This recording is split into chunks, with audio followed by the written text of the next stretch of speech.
जय मसीह की प्रिय विश्वासी भाई एवं बहन, प्रभु यीशु का हम धन्यवाद करें जो प्रतिदिन हमारे जीवन में अपनी सारी आशीषों को भेजता है, योजनाओं को पूरी करता है। कई बार हम कहते हैं, एक शिकायत करते हैं, क्या बात है कि मेरे जीवन में प्रभु की आशीष नहीं आ रही है। तो ये बात किसी खास प्रार्थना के लिए हो सकती है, बाकी तो सब कुछ प्रभु दे रहा है। एक कोई खास एक दो ऐसी प्रार्थनाएं हो सकती हैं जिनके उत्तर जैसा आप चाह रहे हैं या आपके टाइम फ्रेम के अंदर नहीं आ रहा है, वो बात हो सकती है। या कोई ऐसी भी शिकायत करे कि उसके जीवन में तो कुछ भी नहीं मिल रहा है, उसका जीवन तो पूरा बर्बाद पड़ा है, ये श्रापित पड़ा है, कोई काम नहीं हो रहा है, कुछ भी नहीं चल रहा है। अगर वो स्थिति है तो उसके ऊपर भी हम विचार करके परमेश्वर के पास आ सकते हैं। जैसा राजा सुलेमान ने कहा, प्रार्थना की और परमेश्वर ने कहा, मेरे लोग जो मेरे नाम से कहलाते हैं यदि वे नम्र होकर दीन होकर प्रार्थना करें तो मैं स्वर्ग में सुनूंगा। एक सीक्रेट वहां पर बताया गया है, नम्र होकर के। और भी बहुत सी जगह नम्र होने, दीन होने के बारे में बताया गया है। हमारी सारी जितने भी दीवारें हैं, रुकावटें हैं, परमेश्वर के सामने जो कुछ भी है जो हमें आशीष पाने से रोक रहा हो, वो नम्र होने से टूटता है। परमेश्वर की आशीष नम्र लोगों पर आती है। तो मैं सोच रहा था कि प्रभु, ये नम्र होना कैसे होता है, या इसको शीर्षक के रूप में है, teach me to humble myself. Lord, प्रभु मुझे नम्र होना सिखा। जब सब कुछ नम्र लोगों के लिए है, पतरस में भी कहा है, दीन बनो, परमेश्वर के हाथ के नीचे नम्र बनो, वो तुम्हें शिरोमणि बनाएगा। अरे, शिरोमणि होने के लिए मुझे प्रभु के हाथ के नीचे नम्र होना है, दीन होना है, छोटा होना। इसका सरल अर्थ है छोटा होना। और मैं जब मनन कर रहा था तो मुझे परमेश्वर ने अगुवाई दी और बताया कि दीनता का कोई एग्जाम्पल तलाश करूं, कि कोई ऐसा इंसान जो नम्र हो। मूसा के बारे में लिखा है, वो पृथ्वी पर सबसे नम्र था, लेकिन प्रभु यीशु तो दीनता में सबसे आगे बढ़ गया। उसके बराबर तो कोई नम्र व्यक्ति पृथ्वी पर, क्या स्वर्ग में, कहीं है ही नहीं। फिलिपियों का अध्याय 2:5 से 8 पदों तक हम पढ़ते हैं। उसने अपने आप को नम्र किया, खाली किया, स्वर्ग की सारी सामर्थ से खाली कर दिया, अपने अधिकार से खाली कर दिया। जितने भी उसकी कैरेक्टरिस्टिक कहें या एट्रीब्यूट्स ऑफ या डिवाइन एट्रीब्यूट्स, ईश्वरीय जो गुण हैं, जो शक्ति है, जो परमेश्वर के समकक्ष तुल्य होने की उसकी सारी पावर्स हैं, उसने सब खाली कर दी। दीनता का इससे बड़ा उदाहरण कोई नहीं। फिर आप सोचें कि वो तो ईश्वर है, भला हम उसके जैसे दीन कैसे हो सकते हैं। यही तो प्रभु हमें सिखाना चाहता है कि वो सब कुछ संभव है जो यीशु ने करके दिखाया। हमारी आशीषें हमें फिर से मिलने लगे जब हम ये कला सीख लें कि दीन कैसे होना है। दीन बनने के लिए अगर मैं छोटा बन रहा हूं तो किसी को तो मुझे बड़ा समझना होगा, यह भी बात है। मुझे दीन बनना है तो किसी को मुझे बड़ा समझना होगा। दुनिया में जो घमंडी होता है वो अपने से बड़ा किसी को नहीं समझता। उसकी प्रॉब्लम यही है, वो दीन हो ही नहीं सकता। जब तक हम अपने आप को कुछ समझते रहेंगे, हम दीन नहीं बन सकते। दीन बनने के लिए हमें परमेश्वर को सर्वशक्तिमान समझना होगा। We have to acknowledge, not only understand but acknowledge, मानना होगा कि स्वर्ग में विराजमान परमेश्वर ही सर्वशक्तिमान स्वयं प्रभु जिसे कहते हैं, वो प्रभु परमेश्वर है, सब कुछ वही। तभी हम उसके सामने दीन हो सकते हैं। कोई आदमी घमंड से किसी से झगड़ा करे और बिल्कुल भी नम्र ना हो, जब उसकी हसली हाथ पांव, हसली हड्डी पड्डी सब टूट जाए, हैं, सांस लेना मुश्किल हो जाए, तब उससे कहे बोल सॉरी, एक नहीं वो 1000 बार सॉरी बोलने को तैयार हो जाता है। Sorry sorry sorry. वो जो अवस्था है वो दीनता की अवस्था है। भले उसके मन में अभी भी हो कि थोड़ा सा अच्छा होने दे फिर मैं बताता हूं, मतलब घमंड अभी टूटा नहीं है।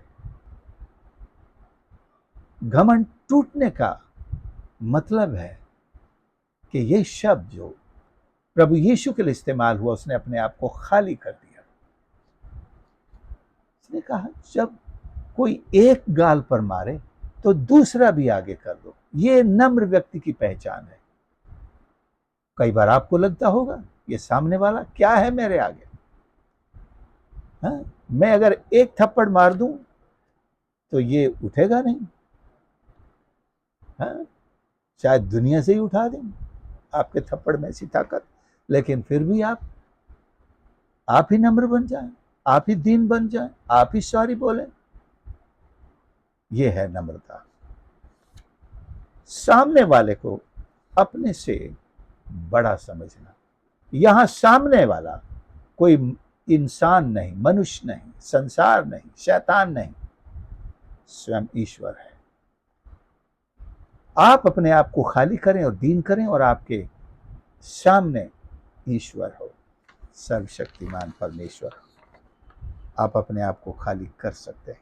दूसरी चीज, एक आभार का अभ्यास हो। खाली हाथ इंसान जिसके पास कुछ नहीं है, वो हर बात के लिए, हर निवाले के लिए, पानी के हर घूंट के लिए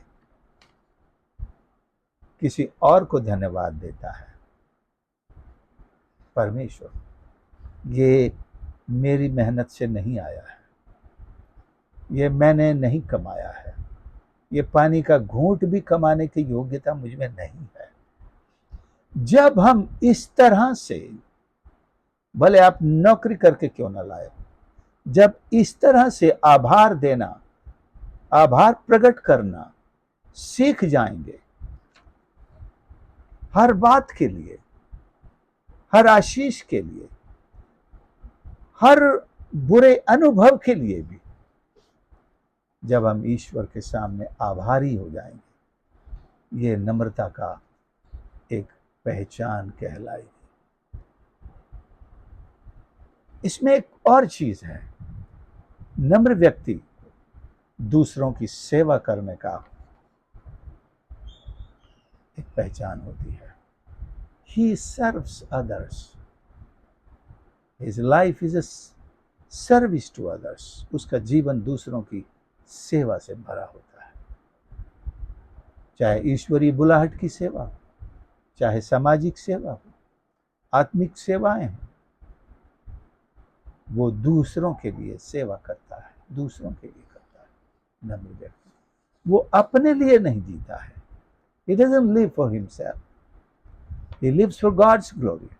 He serves others. ये नम्र व्यक्ति है। मूसा ने क्या किया? 40 साल की सेवकाई उसकी क्या था?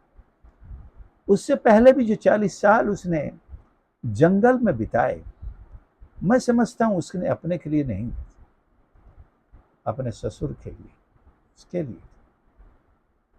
लेकिन परमेश्वर की बुलाहट वहां उसको पहुंची और फिर वो ईश्वर की, अपने भाइयों की सेवा, पूरे इजरायली जाति के लिए अपने आखिरी दिन तक, मरने तक उनकी सेवा में रात दिन लगा रहा, लीड कर रहा है, प्रार्थना कर रहा है।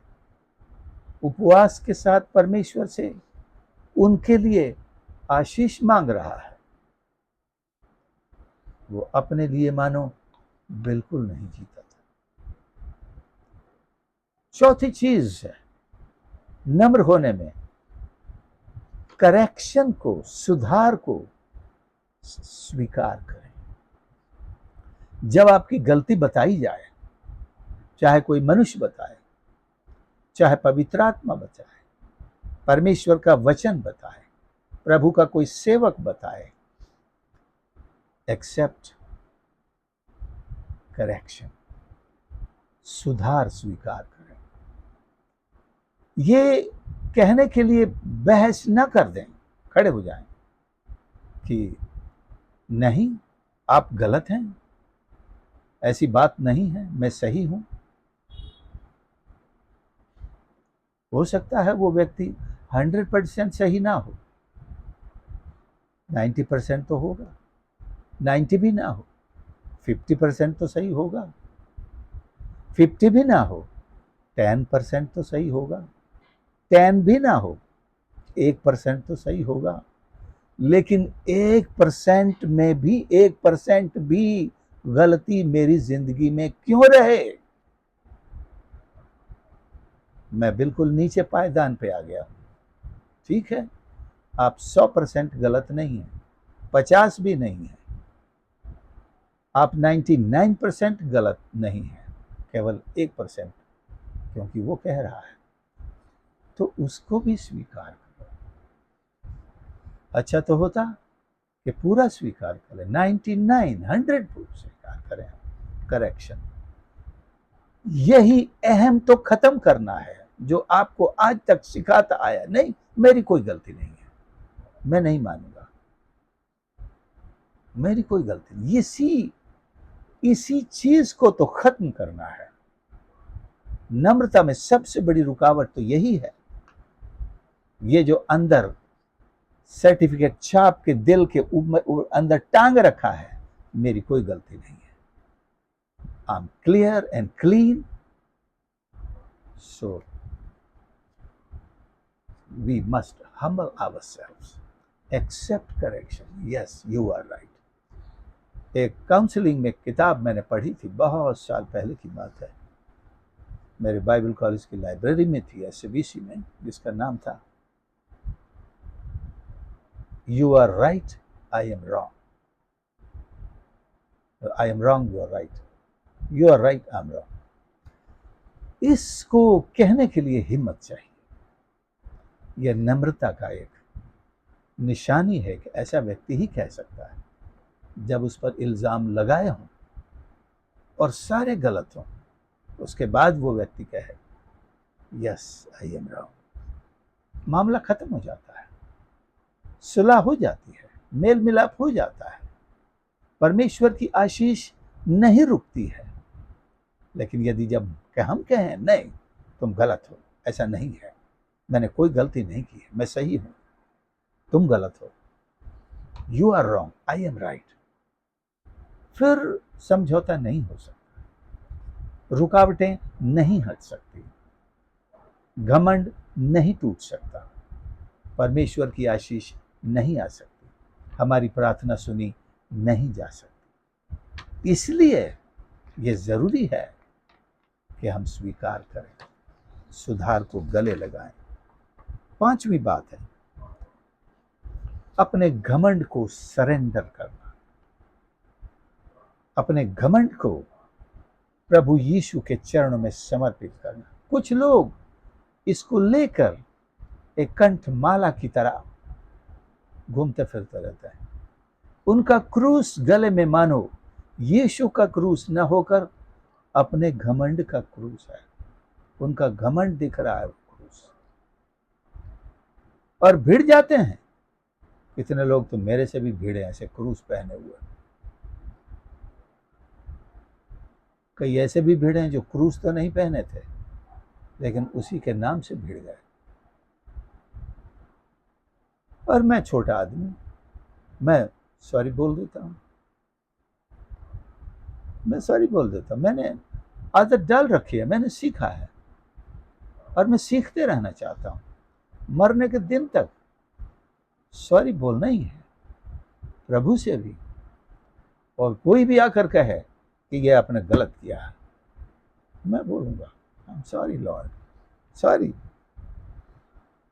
जब तक हम अपना घमंड सरेंडर न कर दें, उसको क्रूस पर न चढ़ा दें, उसको यीशु के लहू से जलाकर भस्म न कर दें, हमारी प्रार्थनाओं के बीच में यह रुकावट है, आशीष पाने में रुकावट है, परमेश्वर के साथ संगति में रुकावट है, मेल मिलाप में रुकावट है, उसको प्रसन्न करने में रुकावट है।